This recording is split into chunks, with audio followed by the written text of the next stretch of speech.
Hello, boys and girls. Welcome back to the Spooky Season podcast. So, on this episode, we're going to talk about something, as usual, juicy and controversial. So, I know for the past 2 months, I've not released or posted any episode. Life is coming at me full force, but I'm a chatter guy, so we were back on track, and I pray for consistency this time. Alright, let's get into it. So as usual, we're going to read out the story and then we'll dissect, split, open up and look inside this story. Alright? Okay, now this story is quite intriguing and I think a lot of you might relate. Alright? Okay, so this story is actually from a male, right? And it might get scary along the line, so just keep your cool. Yeah.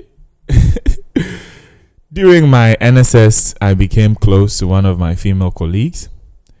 She was also doing her NSS, and we hoped that if we worked hard enough, they will retain us. Do NSS, you can't eat your love. Oh! I wasn't too lucky, and when the time came, they picked her to stay, and I had to go search for a job. Before I continue, Who says that this is a man's world? Like who said that this is a man's world? Because I don't understand. Women, y'all are doing good actually. You're doing very, very good. She felt very bad for me, especially since we had become so close and we ended up talking a lot during that time. She was always encouraging and even offered to help me in my job search. I used to stay close to my former office, so she would pass by once in a while, and on her way home, she would chat with me for long hours just to beat the traffic. It started becoming an everyday thing, and so naturally we started liking each other and started a relationship. Oh my God. Get job, you can't search relationship. If you're lady talk, people don't understand. Well, let's continue. Sometimes we would get carried away by our boredom and have sex, but it only happened a few times. I don't know why I'm pausing and making comments, but I don't understand why it be always broke man konji the catch you. Broke man always the one knack. Why, my friend? You're not getting your life together, but you want to knack. How are you even sexually active? How do you get libido with zero in your account? Like, how does that work, bruv? We had to. After some months, she stopped passing by as much as she used to and wouldn't answer my calls. She had also started being disrespectful whenever we spoke. There was a time when she told me that I was wasting her time on phone because she had work the following day and I was wasting her time and keeping her awake. Now, whenever she came to my place, it was just to use the washroom or just to rest. It was just one night recently that she decided to stay over, and I was cool about it because I had been long waiting for this moment because it was a while since we had sex. And if I played the game well, I was going to be lucky. I bought her food and drinks and even showed a movie. We talked about office pressure and my job search, and it felt just like when we started the relationship. She went to lie down on the bed and I could see she was tired, so I turned off the light and went to lie next to her. After some time, she pulled my arm around her and turned around so that we were spooning. I can't lie, I already rooted by that time, and she kept pushing back into me, and shortly after I got the hint and started to remove her dress. Let me drink my water, I beg. It's getting juicy. It was dark, but she moved so that I could easily take them off. Hey! Akosia. I repositioned her and entered her. Oh, Charlie, which kind of medieval English be this? This guy. I repositioned her and entered her, and I could hear her moaning and enjoying the strokes. Hey, stroke master, death stroke. Hey! Oh God. At some point, she held my hand and pulled me closer. After everything, we both fell asleep. By the time I got up, she had left. So I messaged her to check on her and asked why she left. I added that I was looking forward to the next time we had sex because the last night was great. When she replied, I almost collapsed. Oh, my chest! Ah! Let's continue, I beg. According to her, she left because she had somewhere to be and doesn't remember the sex.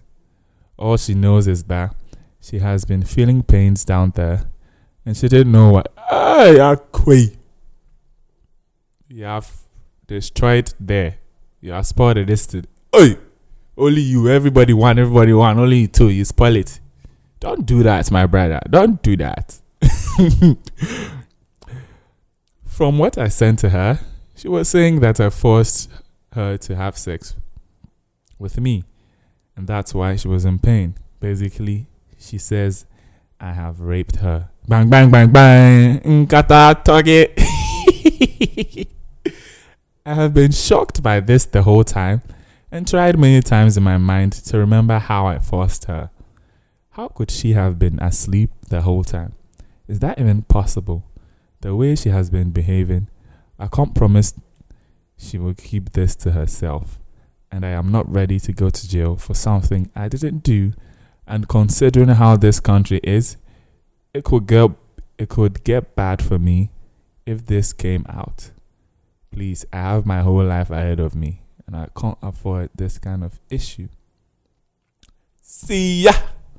You knew you had your whole life ahead of you, but you were letting Kofi lead you. Kofi was going ahead of you instead of your brain. Huh?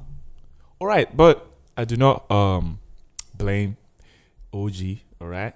But before I continue, I want to put this out there because I feel like this is a very sensitive and delicate topic. So this is trigger warning for everybody who has been through something like this. I just want to say that no man has the right to touch a woman even if she's completely naked and walking around in town. It doesn't matter what you wear as a lady. It doesn't matter if you're completely naked anywhere in your room, in the club. No man has he doesn't have the right to touch you without your consent, all right? But we live in a very, very scary world, my love, and we as protectors always want to make sure that we do our best to teach our sisters, wives, and friends that the world is a scary place, so you also have to make sure that you guard yourself as much as you can. All right, so this is just to tell you that do not say that you're leaving hints or dropping points for a guy to know that you want to be intimate with him. If you want to, say it with your chest, all right? Say it with your full chest. Tell him, I want to knock, all right? And, I mean, any guy who is in his right senses, he will come with shots. It's regular. You understand? Tell him, I want to knock. If you're a man, ask, Sister Falake, can I please knock? If she says no, you can ask, can I know my offense? If she still says no, you go and sleep. And please know, as men, no means no. Yes is yes, or sometimes no. But no is always no. Do you understand? It's simple mathematics. You do not need to stress about it. Just know that consent is very key. And your lives are at stake if you do not seek for consent. I know there are women out there who like dropping hints and be like, oh, I'm dropping points. Let's live in the moment. I mean, you know the vibe. Let's go with the flow. No. Please, if you're a man, flee from that kind of behavior. You're going to get yourself in trouble. All right. Now, let's go back to OJ's story, right? I feel like this is a very sticky one, yeah, because there are two things here. Firstly, that he actually raped her without knowing, which, I mean, ignorance is not an excuse, yeah. And secondly, the lady might have thought that she was having a wet dream, all right? So, of course, I thought it was one of those things. So she was just going the flow in the dream, thinking it was just in the dream. Meanwhile, Kwame was given to her seriously in real life. You understand? Yeah, so it's quite unfortunate that this guy has to go through this. And I think that they both need some time to reflect and remember exactly what happened. But there are chances, very, very high chances, that he actually raped her. Not to say that I'm a judge, but Charlie, I feel like this is a very sticky one. So I'm going to leave this one for you guys to judge. Write in the comment section. Did he rape her or not? For those of you who are new here, this is the Spooky Season podcast. My name is Jamal and I'm the host of this show. Thank you for listening and enjoy the rest of your morning, afternoon, and evening.